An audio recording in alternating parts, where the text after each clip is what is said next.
All right. Hello, everybody. Nice to have you. So today what I'm going to do should be fairly short. Two things. One is an application of everything we've seen up to this point, or a lot of things that we've seen up to this point in integration. So it's some of the things I'm going to do is like a good little review. And the other thing is completely, well, it's related to what we're doing, but it's sort of really out there, mind-blowing, should be fun, should be short. Okay, so let's start with an application of double integrals. That's the first thing I want to do. More people, that's good, excellent. Okay, so if you've done statistics or probability, then you've certainly seen this curve, right? So the Gaussian distribution.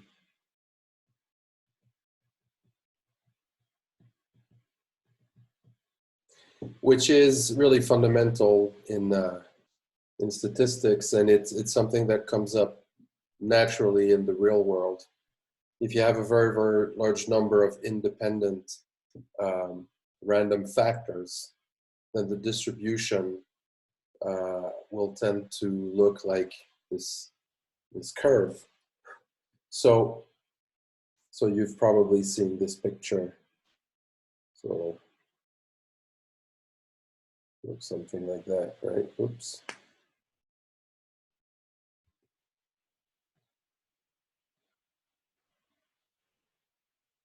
Okay. And what we'd like to do is to compute the area under this curve. So let me tell you what it is. So basically what we'd like to, so this is the result. This is the standard way of expressing this. It'll look a bit complicated, but I'll simplify it a bit. So the integral from minus infinity to infinity, so the area under the curve, 1/√2 pi e to the minus x squared over 2 is equal to 1. Okay, so that's what I'd like to show you. Okay, so this looks like a Cal 2 problem in the sense that we have an integral of a function one variable. It's an improper integral, so it's a limit, right?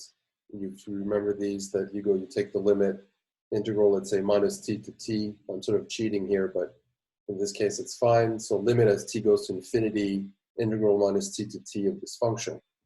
The problem is that this function does not have an elementary antiderivative. So you can't integrate this. There's no way to integrate this, okay? So, so the problem, this function has no elementary antiderivative. Okay, so you can't integrate and use FTC. Okay, so that's the problem. So what we saw in in Cal 2 is just not doable. Okay, but the trick to get the result is to actually look at a seemingly more complicated problem, which will turn out to be actually easy. Okay, so the first thing I'm going to do is just to restate this integral. That's the first thing. So first, to make it a little easier, so we use a substitution, which I'm not going to do. You could do it if you wanted to. The substitution, I'll write it out explicitly. It is t equals to x over root 2. Okay, but we don't care here. To get an equivalent problem, which will be the following. Okay, so I'm going to restate it differently.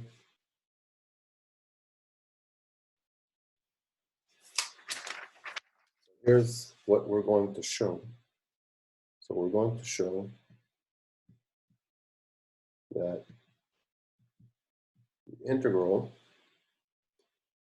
minus infinity to infinity e to the minus x squared dx is equal to root pi. So that's what I want to show. Okay. So the trick is the following. Okay. So to do this, we're going to compute a double integral in two different ways. We compute the double integral in two different ways.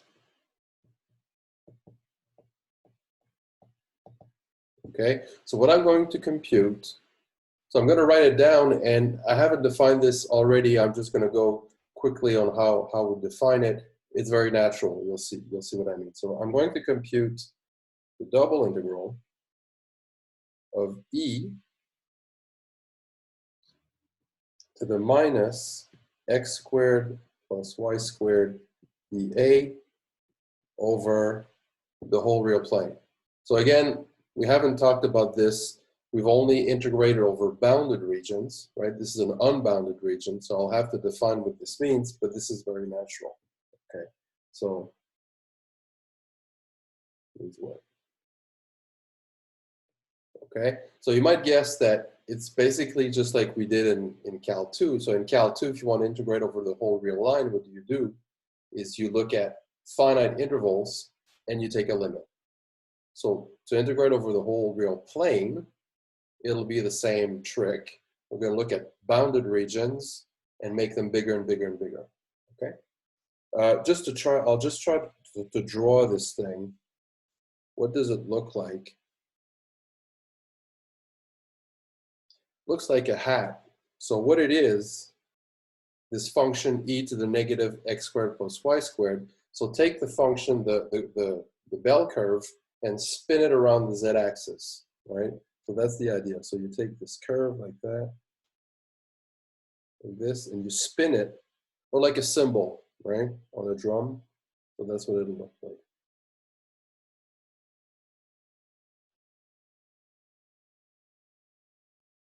Okay, so it's like a hat over the xy plane, and I want to know what the volume is under this hat over the whole real plane.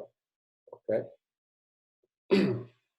So this is e to the minus x squared plus y squared. Okay. All right, so I want to define what it means to integrate over the whole real plane. Okay. So trick or idea, integrate over disks or rectangles, and that's the trick. Basically, we're going to do both ways and take the limit. Okay, so that's the trick. So here's the first way. So the integral over R2 of any function is, by definition, the limit as R goes to infinity of the double integral over, I call this SR,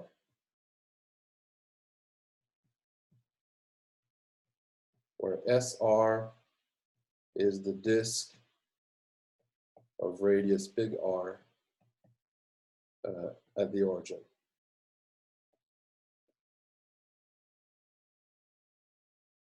Okay, so what you do is you take a disk, you integrate the function over this disk, then you take a bigger disk, bigger, bigger, bigger, bigger, and you take the limit of the whole thing, right?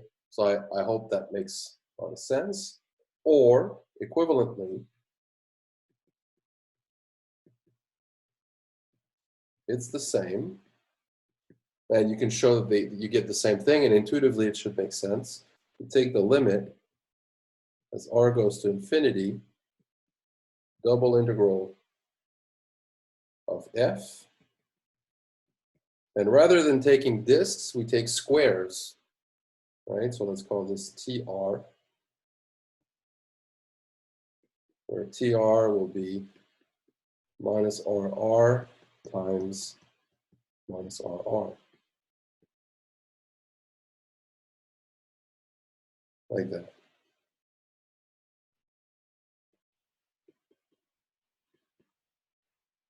Okay. And I mean, if you think a little bit about it, you should get the same result. If the limit exists, if this thing converges, then whether you take squares or you take disks, if you go bigger and bigger, you should be getting the same thing. Okay? So the trick will be to compute both ways. One way will give us the integral we're looking for, and the other way will give us the value we want, which is pretty neat. Okay. So let's start with the square. Okay, so part one. So I integrate. I'll drop the limit for now. I'll just do the integral inside, and then we'll take the limit after. So I'm integrating over TR e to the minus x squared plus y squared dA. Okay, this is a rectangle. I can use Fubini. And what does Fubini say? It's an iterated integral from minus r to r, integral minus r to r, e to the minus x squared plus y squared dx dy. Okay? But something really nice will happen here. So if you remember, I proved this little exercise lemma that said if you have a function which is the product of a function of x and a product, sorry, it's the product of a function of x and a function of y, you can actually split the integral as a product, right? So recall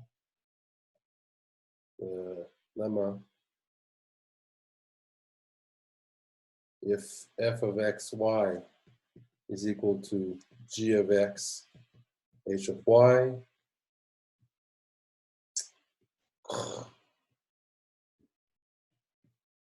we can split the integral as a product. Okay, so it means that this thing, okay, so you're going to say, wait, is this a product? Yeah, because the exponential, if you have a sum in the exponent, it's actually a product, right? So this is e to the minus x squared, e to the minus y squared. So now I can split it up as the integral minus r to r e to the minus x squared times the integral minus r to r e to the minus y squared. Okay? And now I take the limit.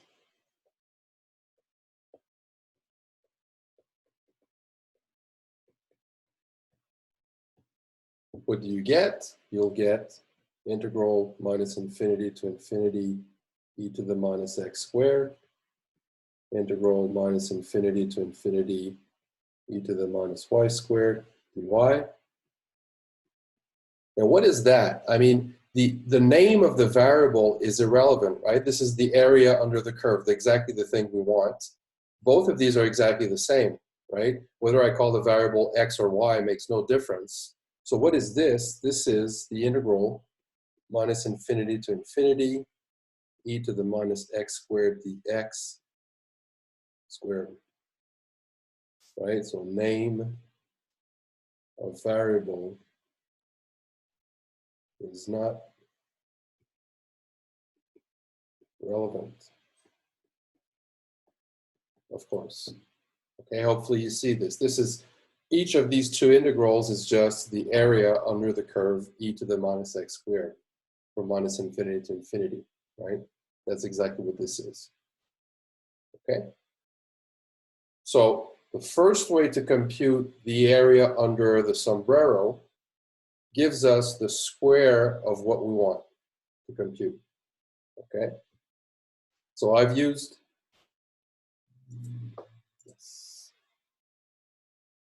yes, well, that's where I'm going. Yes, you're way ahead of me. Yeah, so the question is, can we use polar coordinates if we integrate over an infinite disk? We can't integrate over an infinite disk. We're going to integrate over finite disks and then take a limit. But for the finite disk, yes, that's the trick. We're going to use polar coordinates and everything will fall out from that. That's exactly what I'm going to do right now. Yes. Okay, so that was part one. This is part two.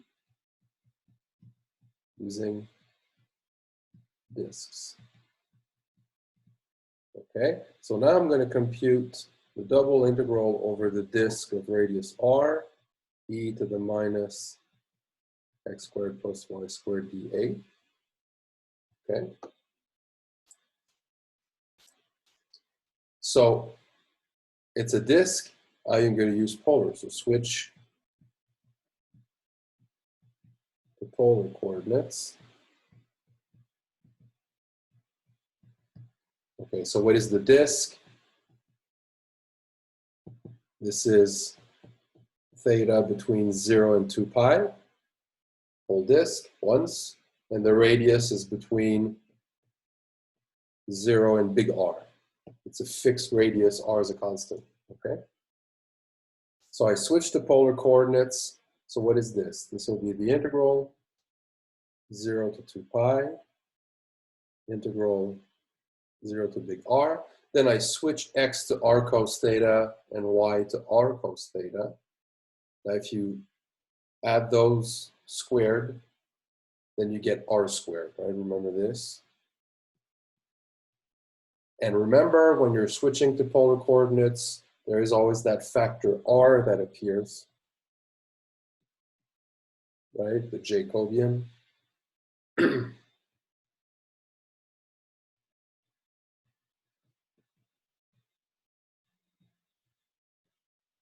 That's your Jacobian. I'm keeping that name because it probably sounds strange to you, so it'll make you remember to use that. And now look what happens. We're just like, yeah, this is rigged. This is too cool not to work, right? Because you can't integrate e to the minus r squared. But if you have that r, now you can, because there's a substitution. You have the derivative of minus r squared basically at your disposal. So now we can integrate, okay? So I might have done this. Doesn't matter in which direction we do it, but let me just check. Okay, no, that's fine. Okay, so now I can integrate. So this is the integral. I start with the inside as usual. So this is e to the something. The derivative is minus 2r. So there's a minus 1/2 missing. So this is minus 1/2 e to the minus r squared. So you can check that the derivative of this is exactly what we want, right? And this is between 0 and big R. And then we'll integrate with respect to theta. So I substitute and subtract. Integral 0 to 2 pi minus 1/2 e to the minus big R squared minus e to the power 0, which is 1. Okay, so simple integral. Oh, we lost somebody.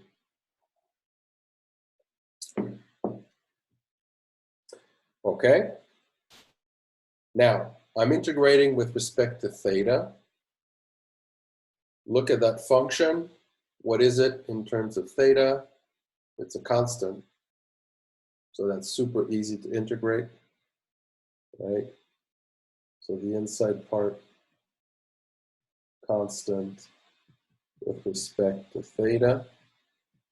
So this is just minus 1/2 e to the minus r squared minus 1 theta between 0 and 2 pi.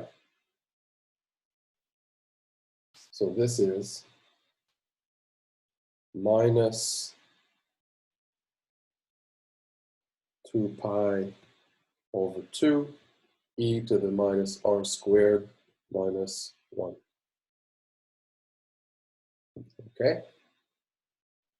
Now, the last thing to do is to take the limit as big R goes to infinity.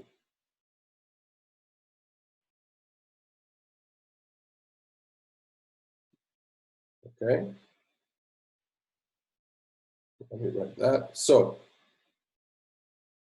part 1 says double integral over r squared over sombrero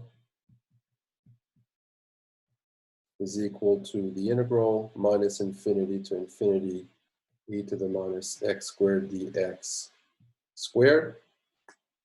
And part 2 says double integral of this function.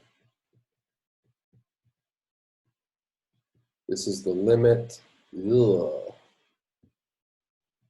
Limit as big R goes to infinity of what we just computed.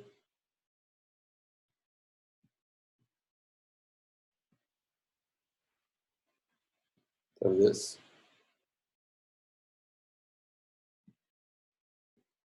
Okay, and so let's just compute that. This is the limit R goes to infinity minus pi. Let me rewrite that as 1 over e to the r squared. It'll be even easier to see. So what happens to r going to infinity? R squared goes to infinity. E to the r squared goes to infinity. So 1 over e to the r squared will be going to 0. Everybody knows that. So this will be minus pi times 0 minus 1, which is pi.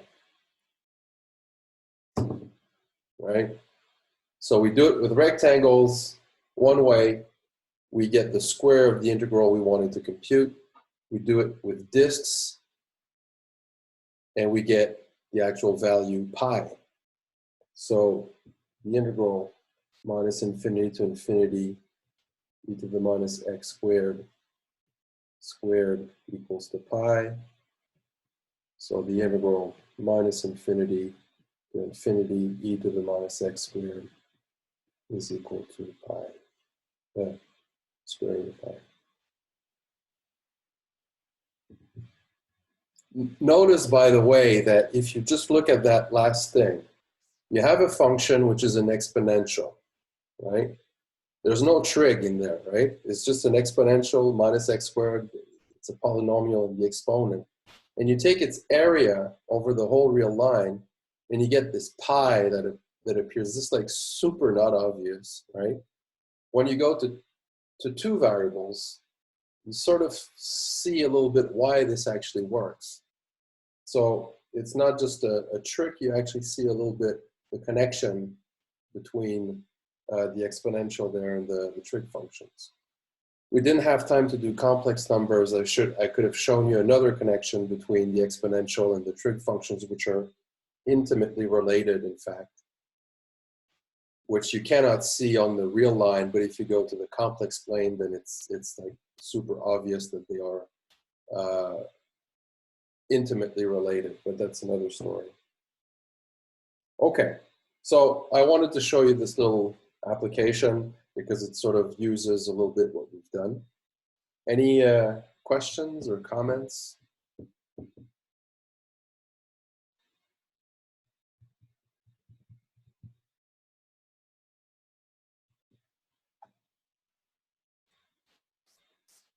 It's all clear. Wonderful. All right. Okay. Now the next thing I'm going to show you is very different. It doesn't require you to know very much. Okay. And there's a good chance that you're going to think that I'm lying and this is not true. But I swear to you, this is a mathematical theorem.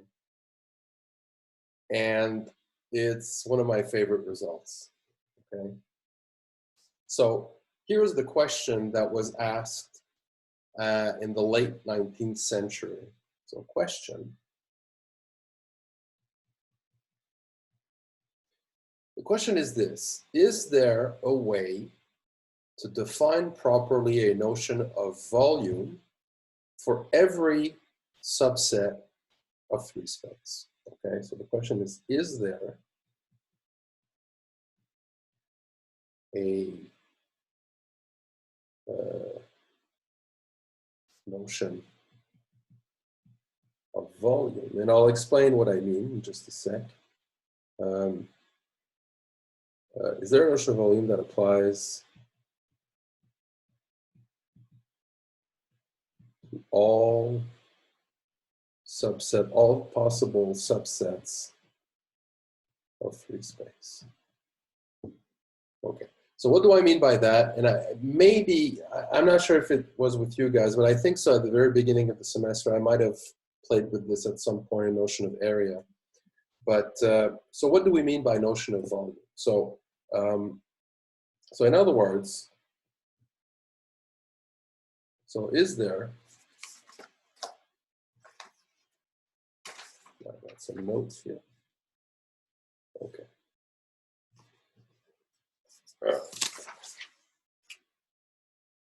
Okay, so is there a function V for volume with the following properties?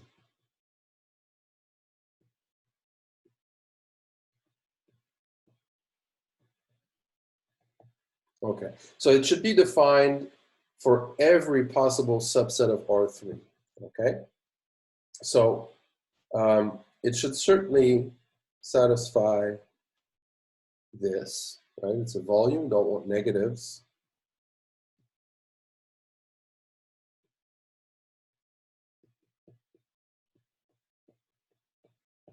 Okay, let's call this property 0. Second property that I'd like is that if you take a unit cube, the value of this function would be 1.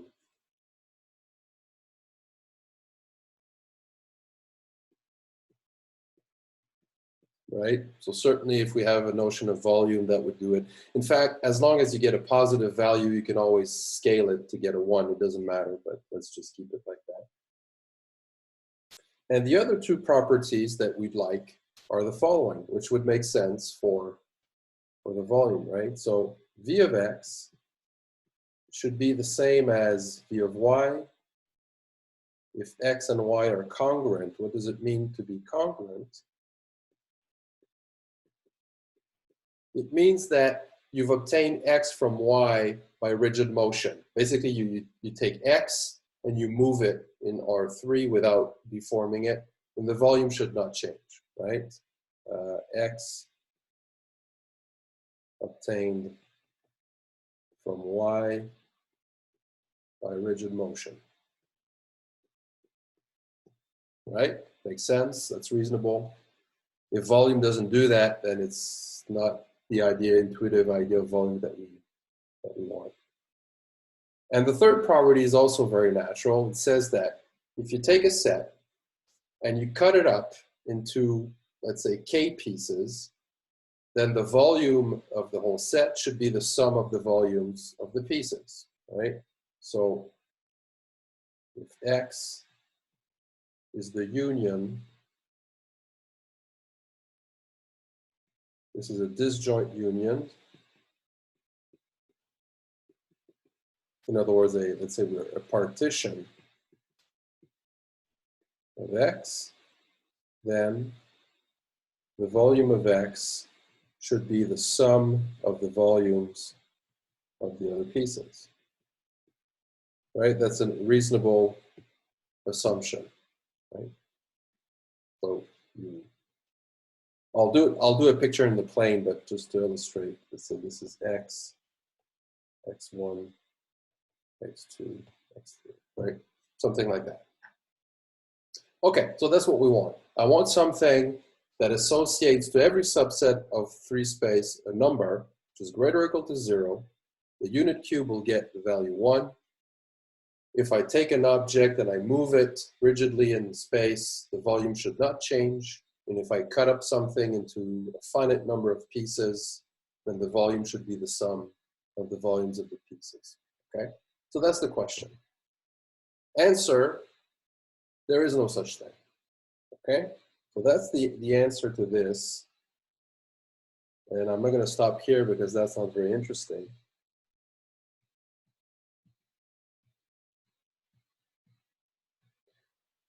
But the answer is like, really, really, really no friggin' way. Okay? And the theorem that shows you that this is certainly not possible is called the Banach-Tarski Paradox. Why is it called a paradox?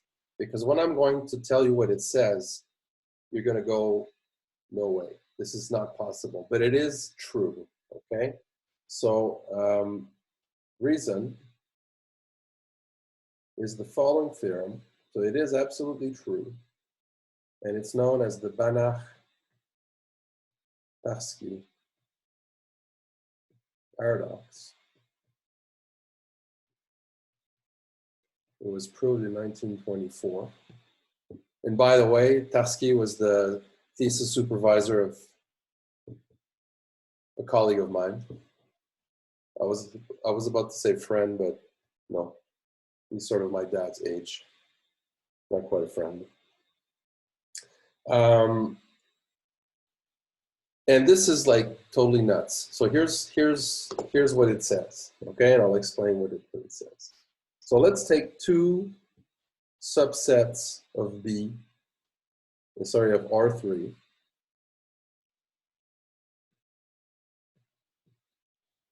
And in fact, their theorem is valid for any dimension starting at 3. So in fact,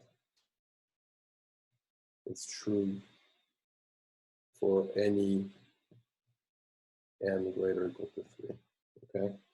It's not true in 2 dimensions, okay? And I want AB to be as follows. So AB is such that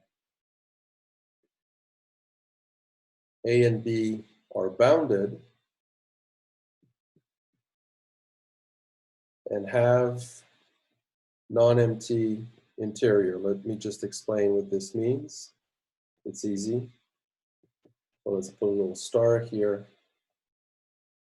Okay, bounded, what it means exactly what you think it means. It doesn't fly off to infinity. There is a sphere that contains the set, right? So bounded means there exists a ball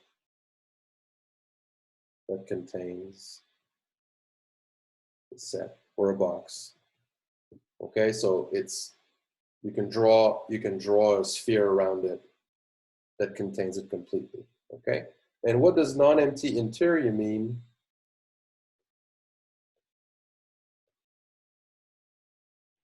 It means it's not flat. So precisely it means that it contains some possibly very, very small ball of non-zero radius. So contains at least somewhere at least one ball of non-zero radius. So it's not flat. Okay, so that's what it means. Okay, so now what's the conclusion? So I take any 2 subsets of R3 which don't fly off to infinity and are not flat. So there's at least one place where there's some meat. Then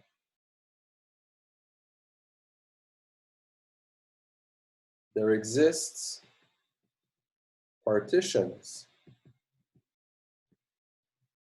of A and B.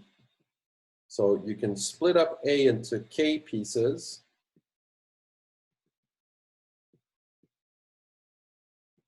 And you can split up B into K pieces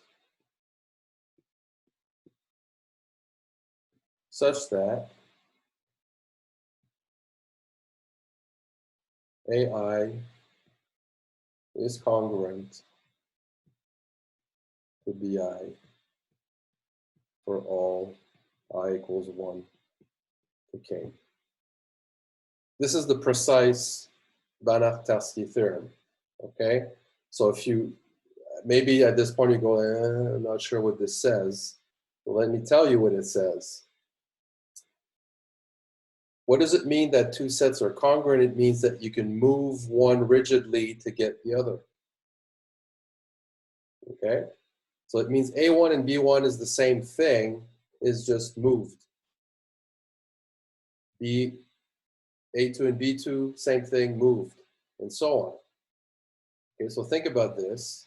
This theorem says that if you take any two sets which are bounded and not with non-empty interior, you can cut up the first set into a finite number of pieces, move these pieces and reassemble to get B. Okay, so let me give you an example, a very special case of this. Okay, so it means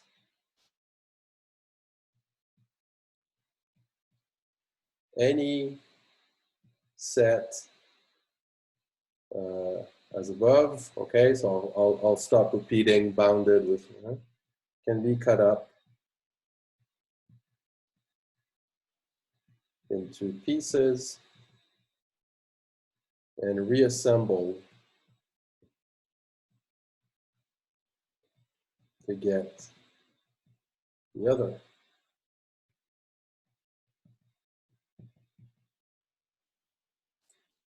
I have non-believers, I'm sure. Yes, that's right. Yeah, Mark, so any volume is equal to any other volume. Yes. So that's precisely why this notion of volume cannot exist. So let me show you an example of two. So here are examples. Classic examples, if you look on the web for Banach-Tarski, this is usually the way that it's presented. Take A to be a ball of radius 1. Take B equal a ball of radius. You can make it 1,000,000, right? I mean, this is shocking. I mean, it's true, but let's just take 2, okay? So you can cut up the ball of radius 1 into a certain number of pieces, which you can move in space and reassemble to get a ball of radius 2. This is nuts, right? Somebody showed in the 70s that for the ball of radius 1, radius 2, you can do it with 5 pieces. Okay, so 5 pieces are sufficient.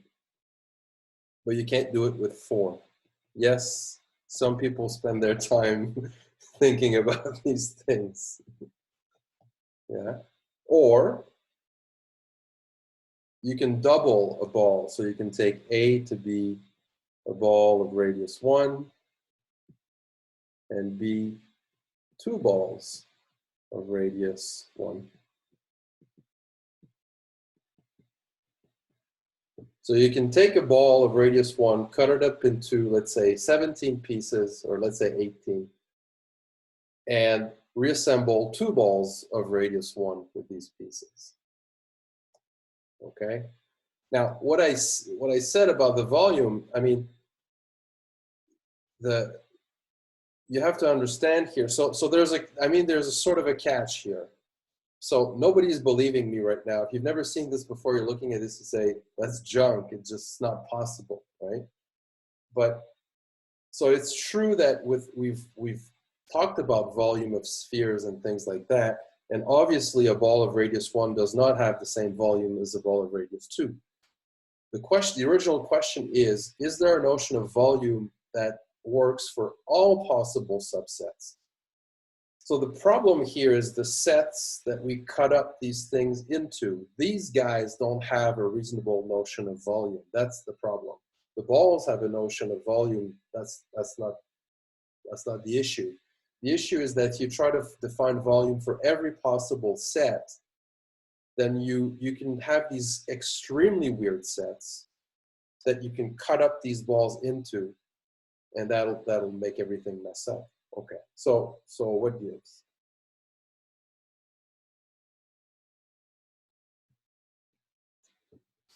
If your intuition is shaken, it's because what you're seeing in your mind are You take an orange and you take those nice little pieces that you can eat, right? Those are not the pieces you're going to use. It is clear that you cannot build a ball of radius 2 from a ball of radius 1 if you look at pieces that look like that. It's not possible. So the thing is that there are subsets of free space which are unbelievably bizarre. And that's the trick. So the pieces used, right, A1 to AK, are very weird sets. So the way you have to imagine them, although it's extremely difficult to imagine them, they are like clouds of points, right? It's not, you're not cutting these balls into with a knife. So these are like a bunch of points you're taking all over the place, although our brain cannot comprehend these things. But so you have to see these as clouds of points.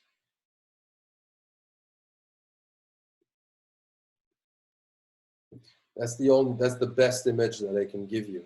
It goes a little deeper than that because it depends on the axioms that we're using for the math that we're doing. There's something called the axiom of choice, which is fundamental. If you don't use the axiom of choice, this is not possible. So the theorem relies on creating sets which are extremely difficult to comprehend, but they're there. Our brain can't see them. And we get this very, very weird result. So you can take a ball of radius 1 and a ball of radius 1 zillion. You can cut up this. I mean, it's hard to believe, right? You can't picture this, but it is true. Okay. So math is weird. So if you're more a biologist, then you're saying, "Yeah, I'm really happy I'm not doing math." But that's precisely why I love math. This is like so very cool. Okay, so that was the Banach-Tarski Paradox. And my coffee's cold. All right, so that was today's optional lecture. Hopefully you enjoyed that. Any questions or comments? Is it the same idea as the missing square triangle? Ah, that's that little puzzle. That I have a vague memory of that thing. The answer for sure is no.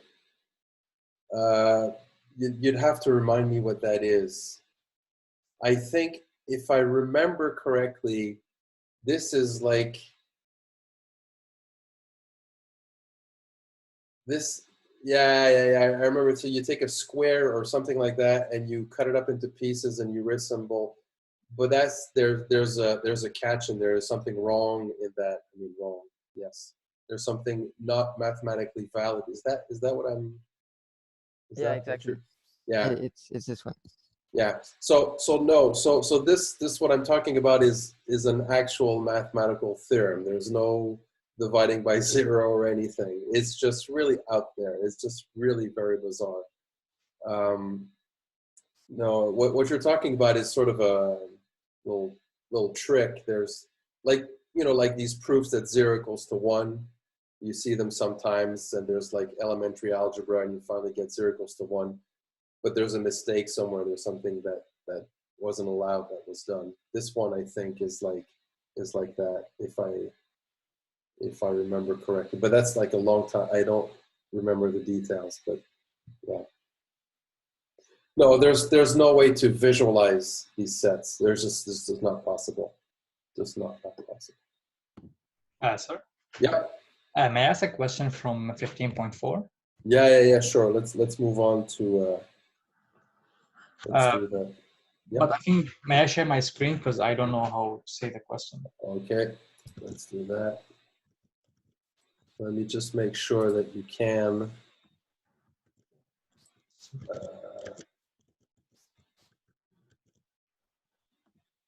You can share now, I think.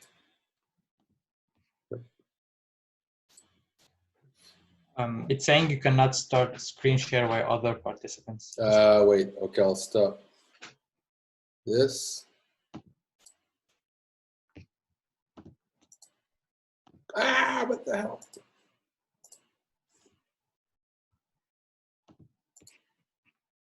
Okay, good.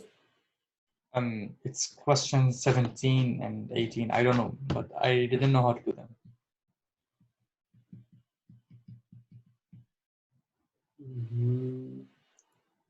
Okay, use the double integral to find the area of the region. 17, the region within both of the circles r equals cos theta and r equals sine theta. Okay, so area of region bounded by the circles. Oh yeah, I remember that guy.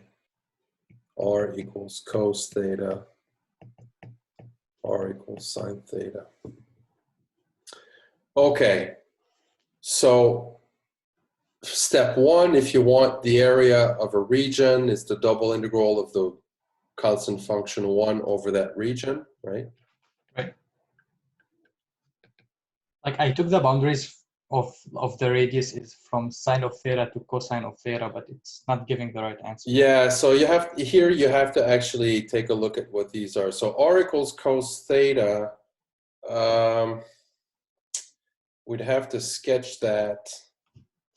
If I'm not mistaken, okay, let's try this. So r squared will be r cos theta, multiplying by r both sides. So this is x squared plus y squared. I just want to see what it is. Equals to x. So this is x squared minus x plus y squared equals to 0. So this is x minus 1/2 squared minus 1/4 plus y squared equals to 0. Is that okay? Yep. All right. And so this is the circle of radius 1/2 centered here. 1, 0. Yeah. I mean 1/2 0. So this is the first guy. The second guy, let's see, it's probably the same thing, but in the y direction. Let's see, so r squared equals r sine theta. So x squared plus y squared equals to y. So yeah, it'll be the same thing, right? But x squared plus y minus 1/2 this. So it's going to be this circle. Like that. Like that. That's one ugly circle. Let's try that again. Slightly better. Oh, damn, you don't see my screen. Okay, let me share my screen. Yes. I'm so used to doing this. I'm sorry. Look at all I did. Okay. So these are the two circles, which I found by going to rectangular coordinates was easier for me, right? Because I recognized them. I knew because we did the example r equals 2 cos theta, so I knew I was going to get something like that. Okay, so these are the two circles. So I want the region inside. Let me blow that up.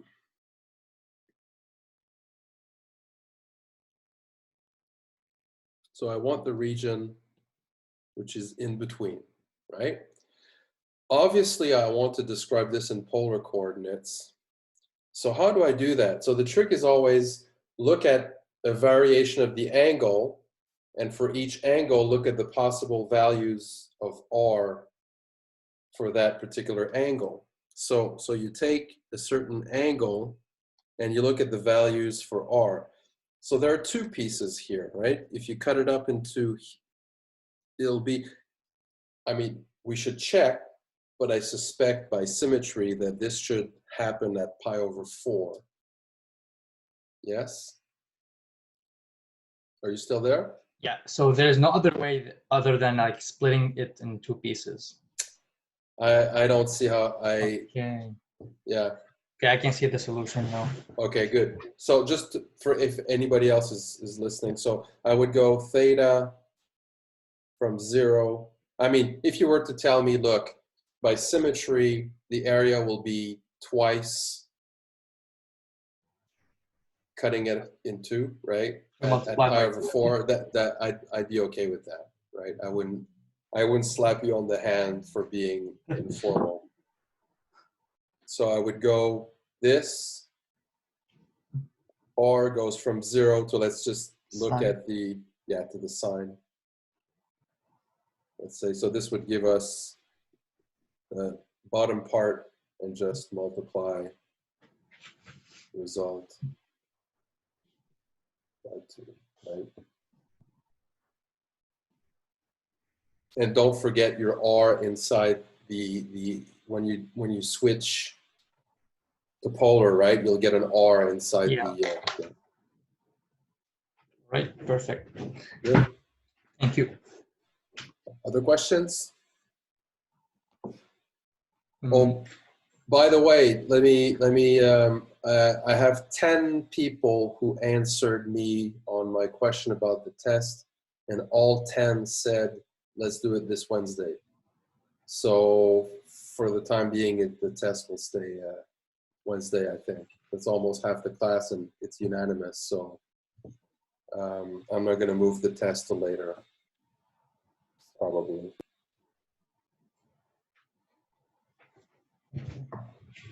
Yeah. Questions? Sir, Yep.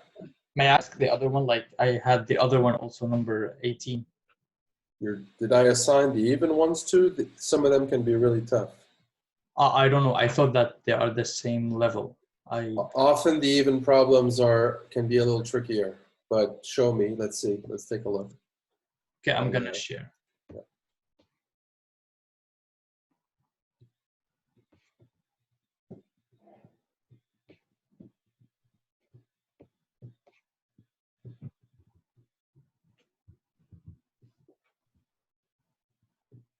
It's that. Okay, so region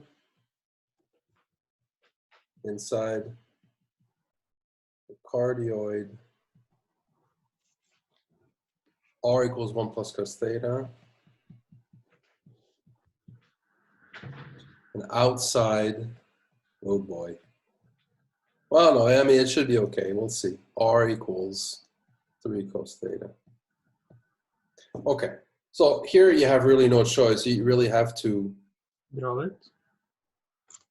you have to draw this. So the cardioid, if you've never seen it, it might be a little that would be the hard part. So hopefully there would be a way to see this, right? So and I don't want to spend the time to try to figure out what it looks like.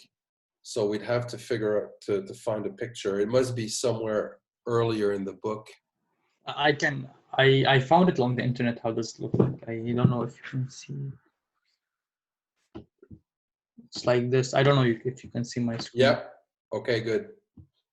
All right. So let's I'm gonna draw that. It's a heart. And R cos, okay, so the thing is it goes up to 2. Is that it? Yeah. Yeah, it makes sense, right? Cos theta maximum value is 1. So that would go right up to 2. That's very good. R equals 3 cos theta. Let's do that. That's R squared equals 3R cos theta. So that's x squared plus y squared equals to 3x. So x squared minus 3x plus y squared equals to 0. So this is x minus 3 halves squared plus 3 squared minus plus y squared equals to 0. So x minus 3 halves squared plus y squared equals to 3 halves squared. So this is the circle centered here of radius 3 halves. So it goes through here, blah. Something like that, right? I'm sorry, my circle is really, Yeah, it's I draw it here. yeah. Ah, yeah, right. There you go. Okay, so we're asked to find the area of the region inside. So I'm gonna stop sharing. So if you want to share your screen. Yep. Yeah, that's right. Sorry.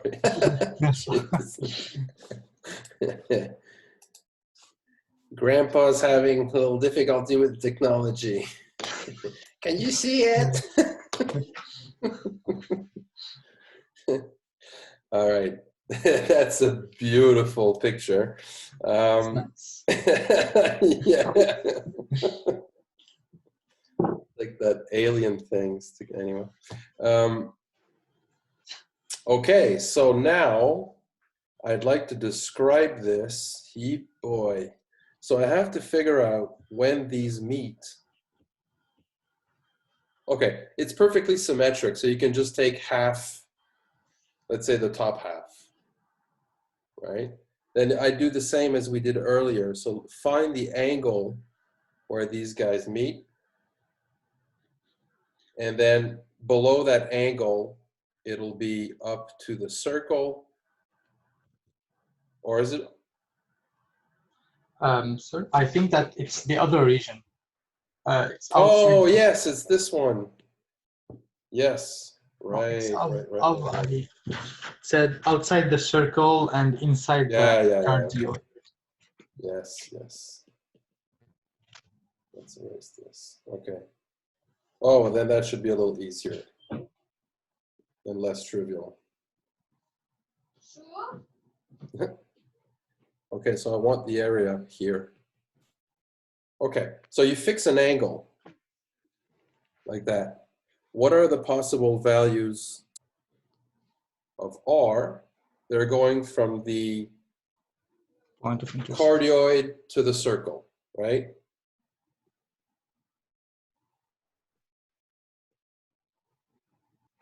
Does that make sense? Yep. Okay, and now the only question is, what's the angle when these guys meet? So now you have to find the bounds for theta. So you have to stop at this angle here and this angle here.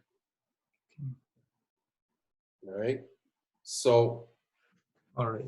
you have to find the angle for which 1 plus cos theta equals 3 cos theta, right? Okay, so that's not too bad. It's 1/2 equals cos theta. Pi over 3, I think. Yeah, that's it. All right. Yeah? So Yes. these will be your bounds for theta. Perfect.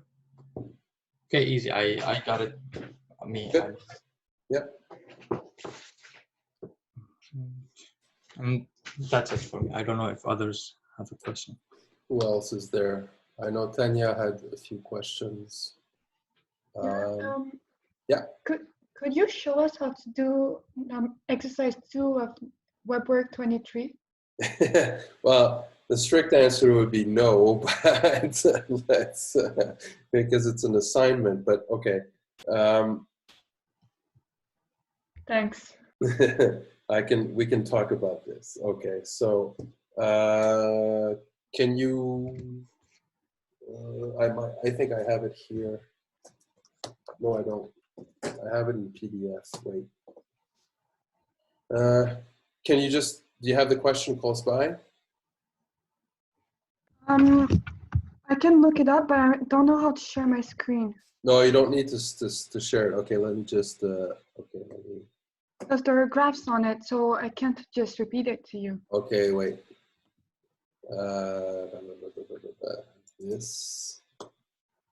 This WebWorks, this. So it's homework set 23. Okay. So consider the following integral, sketch its region of the integration the x. Okay, so this is the one that I have. 0 to 6, y squared to 36, of y sine of x squared dx dy.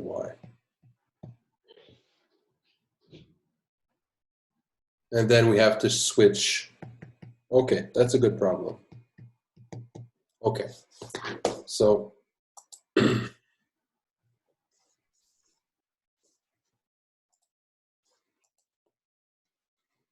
okay, so what does this mean? So let's see. So here y goes from 0 to 6, right? So the y is here. So it's the outside limits of integration. And x goes between y squared and 36. Okay, so this is, let's say, let's call that h1 of y, and this is h2 of y, right? So the two bounding curves, so this is a type 2 region. So the two bounding curves are x equals y squared, and here is x equals 36. So let's draw those, okay? So x equals to y squared is the parabola like that. And x equals 36, say it's here, like that. All right? And then y goes from 0 to 6, which happens to be here, right? So y is between 0 and 6, and if you fix y, x should go from y squared to 36. So this is the region. Does that make sense? Yes. Okay.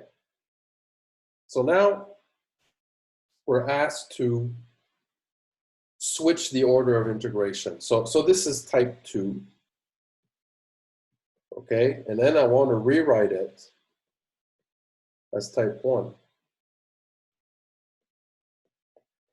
Okay, so now what I want to do is to write it as x goes from a to b, constant bounds, and y will be caught between two functions of x.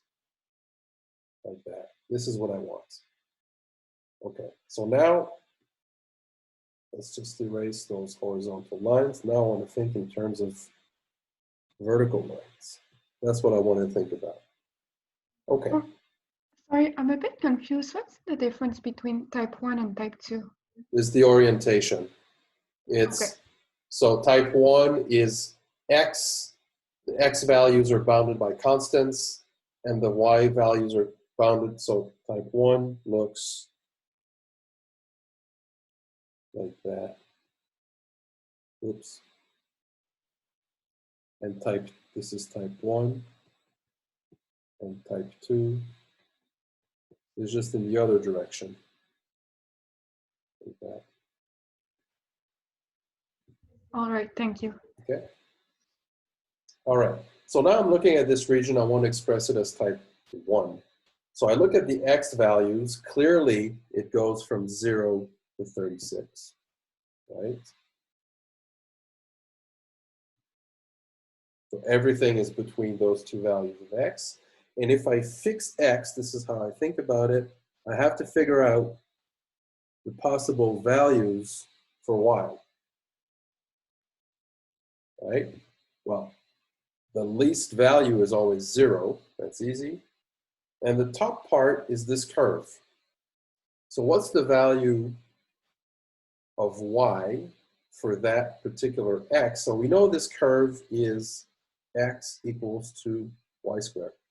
That's the curve. But now I want to express y in terms of x. Since it's just the top part, it means y is root x. Right? Yes. Okay, so then that's it. That's root x. So this is the description of the region as a type 1 region. Okay, yes, I understand. Thank you. Okay? So now you can express the integral in terms of this description. It allows you to switch the order of integration and so on. Yeah, I understand. Thank you. Good. Other questions?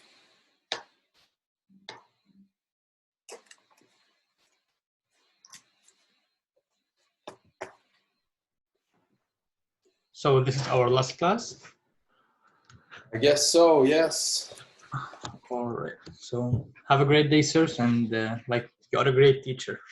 Thank you. Yeah. That's very nice of you. Very kind Actually, of the you. greatest. Oh. Yeah. You don't have to do the test. You get full marks. No, really. Really, no. It was a great semester. Yeah. Have a great day. See you. Thanks. Bye. Thank you for all your help, sir, and your patience. Oh, I mean, you didn't ask me much, really. I mean, you could have asked way more than that. That's fine. Very happy. It's my job and I like it. So that's great. Well, still, thank you. Now have a good day, sir. See you. Bye-bye.